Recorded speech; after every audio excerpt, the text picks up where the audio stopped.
Well, the race for Utah's next governor is unfolding amidst the coronavirus outbreak. This week, ABC4 chief political correspondent Glenn Mills is interviewing the candidates and joins us in studio. Glenn?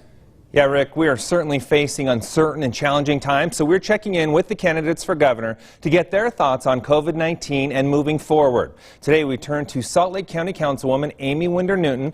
She joins us just live outside of the studio. Amy, great to have you with us. Let's get right into it. We've never seen anything like this. Hopefully, we'll never see it again.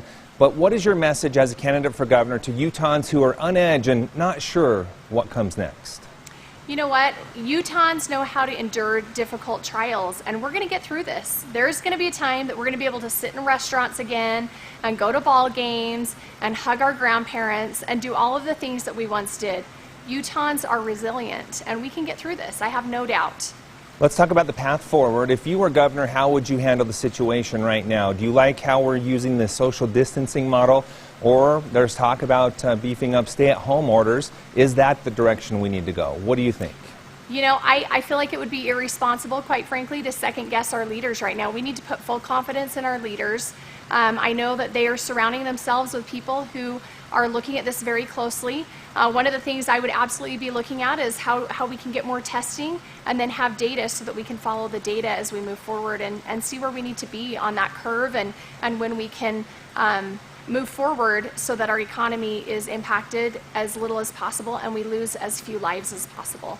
There seems to be a difference of opinion, though, when you talk about the governor versus some of the county and city mayors. So how do you come between that and do what's right for both if there's disagreement there?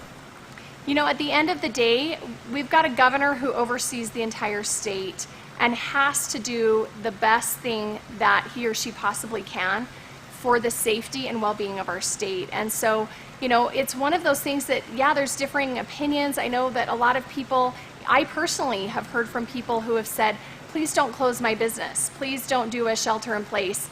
You know, here are the things that are going to impact me. I've had angry constituents who had their dental offices closed this week who were frustrated because they are providing jobs for other families and they're frustrated by that. But I've had medical professionals reach out too and say, you know, we're seeing some things that have us concerned. We're worried about supplies. We're worried about some of these other issues. Please have people stay home. So my message to Utahns, stay home.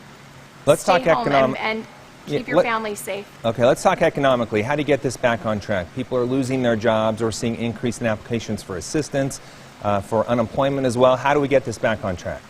Well, we're seeing some federal assistance come through, which I think is good, and the state's also going to need to step up and help us through that. Now, luckily, as a state, we have a $900 million rainy day fund. We have a very good unemployment insurance fund that's healthy. We're going to be able to get through this, and the state's going to need to step up and provide a plan. Now, we've seen some things that have been told are economic plans. A lot of them look like goals to me, and that's fine. At some point, we need to really dial down on the specifics and have plans in place to get businesses back up and going. The impact of this far-reaching, including the campaign season. Some have called for dates and deadlines for maybe primaries and signatures to be extended. What do you think needs to happen moving forward?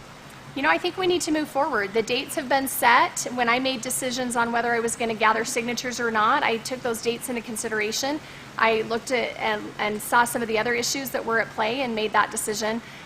You know, luckily, our Republican Party has stepped up and they've got a plan in place for a convention that I believe is going to move successfully and work well. And I think we move forward. We're not used to just sitting back and doing nothing. As Utahns, we know how to move forward, and we need to do that. All right, Amy Winder-Newton, candidate for governor, appreciate your time tonight. Thank you for joining us. Thank you.